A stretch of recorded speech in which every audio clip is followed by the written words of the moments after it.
about that. We should not go this way. We should not go this way. We should not go this way. Nah. It's not the way to exit. You guys can see on the nav when I turn here. Yes, the proper way to exit should be this way. It's the auto drive beta feature I was talking about, how it works when you're backing up. But yeah, we're supposed to see right here. We're supposed to turn around that way. Yeah, that's one thing it has to know based on the nav, not for it to just, I don't know if it's just random or it goes based on, I don't know. But yeah, let's go. Let's run it. Let's run it. Let's run it. Little issues like that I'm not really tripping about because I know they'll eventually fix it. There's just it has to get better at reading navigation. I've had a few hiccups so far where it picks the wrong lane, and also it gets too close to the curve for my liking. Those are the two major issues that I've had so far with FSD. Highway has been like pretty much perfect for me. Now it's city. Before it was the opposite. I used to have a lot of issues with highway, and I kept on minimal lane change. But now I've been using hurry for a couple of days now, and I'm loving hurry. The only thing with hurry on the highway, it will go like based on however you have it, your max on.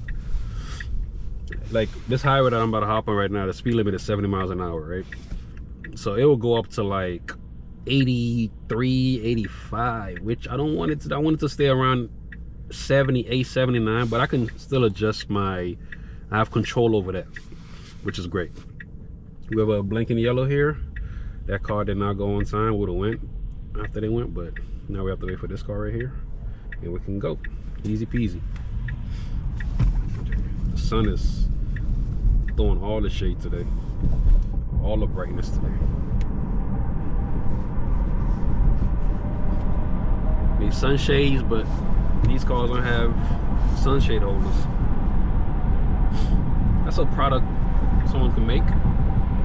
Product idea for anyone who wants to make that. Like I said, highway has been perfect for me. It has been perfect.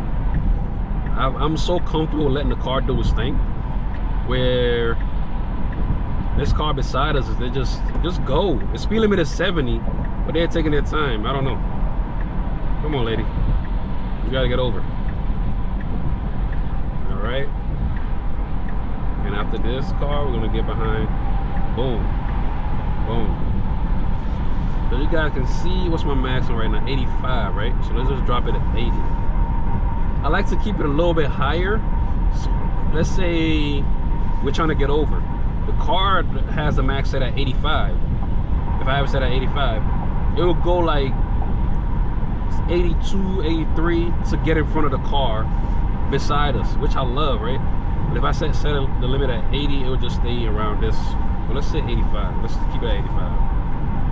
I like 85. I don't want it to go 85, but I like 85. But yeah, highway has been great for me, like great for me. Now it's at the point where if you're going on a long road trip, this will work pretty much flawless in terms of merging, getting off the highway, getting on ramp, getting off ramp, that type of thing. Is just, I'm so confident in its ability now on the highway. In the city, the two major things, like I said earlier, was just the curbs. It gets too close to the curb. I've seen it readjust a couple times when it thinks it won't make the turn, but it has to turn a little bit wider. It just turns too narrow, too tight. Like instead of it going like this, it goes more like a linear. It just goes straight, kind of when it's turning. You guys know what I mean, right? It doesn't go like a U or something like that. It doesn't go wide a little bit. But it's making a turn so it doesn't get too close to the curb, but it just goes like kind of like straight in a little bit. Use FSD, I think about 80% of my driving so far. 75, 80% of my driving so far, I've been using FSD. Before, when I'm like, oh, it's gonna take too long for me to let the car, do its thing. I just let it do its thing now because it'll get me there quick enough. But yeah, in neighborhoods, and this is another third problem that I'm having with the car. which can vary based, subjective based on, I guess, drivers, how comfortable you are. But in neighborhoods, when the speed limit is like 30 miles an hour, the car will go like 22 consistently. There won't be no cars in front of us, none of that. It'll just go 22 consistently, which, just go the speed limit, right? The speed limit is that, go to speed limit, unless the roads are hazardous, like snow or ice or something like that, or kids are playing around, that type of thing. If it's raining, situation like that, then go a little bit slower. But if it's just clear, like a day like today with the sun out, nobody around us, nothing in front of us, and not a lot of people outside, then just go to speed limit, right? Just do that. Those are the 3 nitpicky things that I would like point out. But if you're comfortable with the car going 22, 23, and the speed limit is 30, then, I mean, it's in neighborhood. It's not like at a freeway or a highway, something like that, where it's not going to speed limit, where it's more important to go to speed limit. But you become like a hazard on the road, where you're going to slow than everybody else around you, like with the flow of traffic. So I haven't tested it out, I haven't noticed it yet. If, let's say there's a car behind me, what the car would do, would it go to speed limit, or they just stick to that 22? There's a car like pushing behind us, but you can't get out of the way for them to go around you. These are neighborhood street with no lane markers or nothing. Oh, and it drives so close to the curbs and neighbors. Hopefully I can be able to point it out for you guys.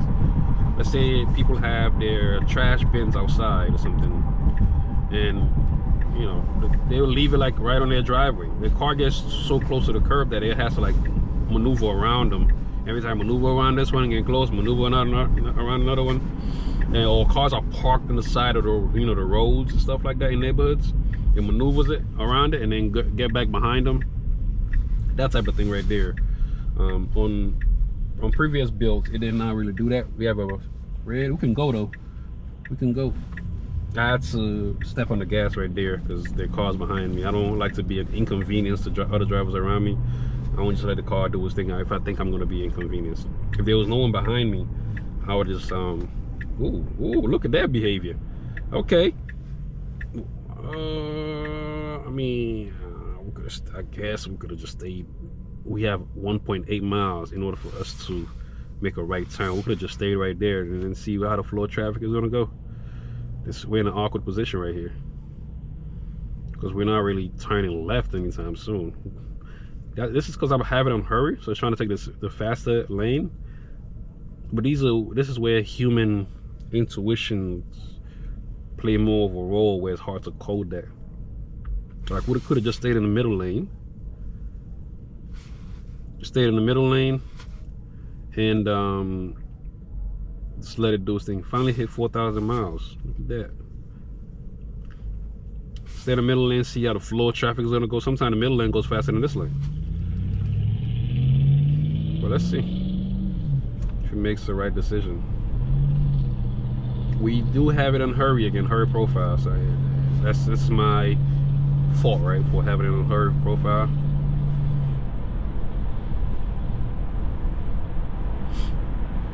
What was I saying? In neighborhoods, yeah, where it would, like, it rides too close to curbs and side of the road. On version 12 it did not do that. Version 12 kind of ride in the middle, almost in the middle lane in neighborhoods, and then when there's a car coming, then it gets over so its own lane, and when the car goes beside it, it gets like a little link. It hugs the middle closer. It hugs the middle more so than the side of the roads. And usually the side of the roads is where you get like nails and, you know, damage. You get damages to your car when you drive too close to the curb. That's where most of the trash and little stuff are on.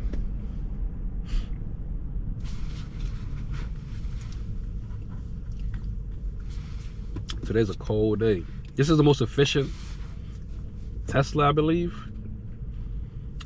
Yeah, this is the most efficient Tesla. Right now, our efficiency is not great, but we just started driving. We've done 7 miles so far. All right, I'm looking at the road, guys. I'm looking at the road. There we go. Yeah, we've done 12 miles in total. Not the best efficiency, but it will kind of average out as the day goes by. We're still driving. I want to do a range test with this car. This car has been broken in. I haven't charged it to 100% yet, but I want to do a range test to show you guys the real.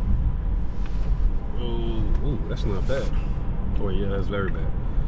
Okay, getting over. Beautiful, beautiful, beautiful. I like that. These cars in front of us slow down, and we're getting over. We got 0.8 miles before we need to exit or make a right turn. Let's see, we're in her profile. What's our max is? Okay, 60. Like it.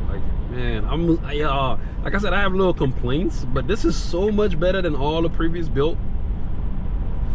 Man, if you're on hardware 3, because I have my other Tesla is a hardware 3 car. I haven't really used. I was on 12.5 something or whatnot. Right now it's 12.5.6 and we'll update out, which is I think the merger with the highway and the city. Like I think the highway that we have now on version 13 with the city. So check that out. That will you guys will really love that. Coming to our right turn here. Oh, it's been so good, man. It's been so good. I've used it for at least I've used version 13. I've probably driven about 15 over 1,000 miles easy with version 13 already. Ooh, look at that Rivian right there. My next car, guys. My next car. Definitely gonna try to get one. Let's see how it behaves here. At stop sign, I still, when we get to like under 5 miles an hour, when I'm just by myself, I'm not making a video or anything, I would just like step on the accelerator when it comes to stop sign. Let's see who got here first. I say we got here at the same time. We're gonna let them go. Boom. Good decision. We have to make a left up here. I hope you guys are enjoying version 13, or if you're not, you're just enjoying these type of videos that you see online, because yeah, it's been great, man. This right here, Elon just messing things up a little bit, you know, with his public profile and how he's acting online. So I think that's kind of like turning people off with Tesla. I know a few people that are not buying Tesla because of Elon, but they make great products, man. The products are amazing. The people that work on these products, the engineers, the software engineers, all of those people, man, they're doing a great job. So this is our stop here at this right here. We're going, okay.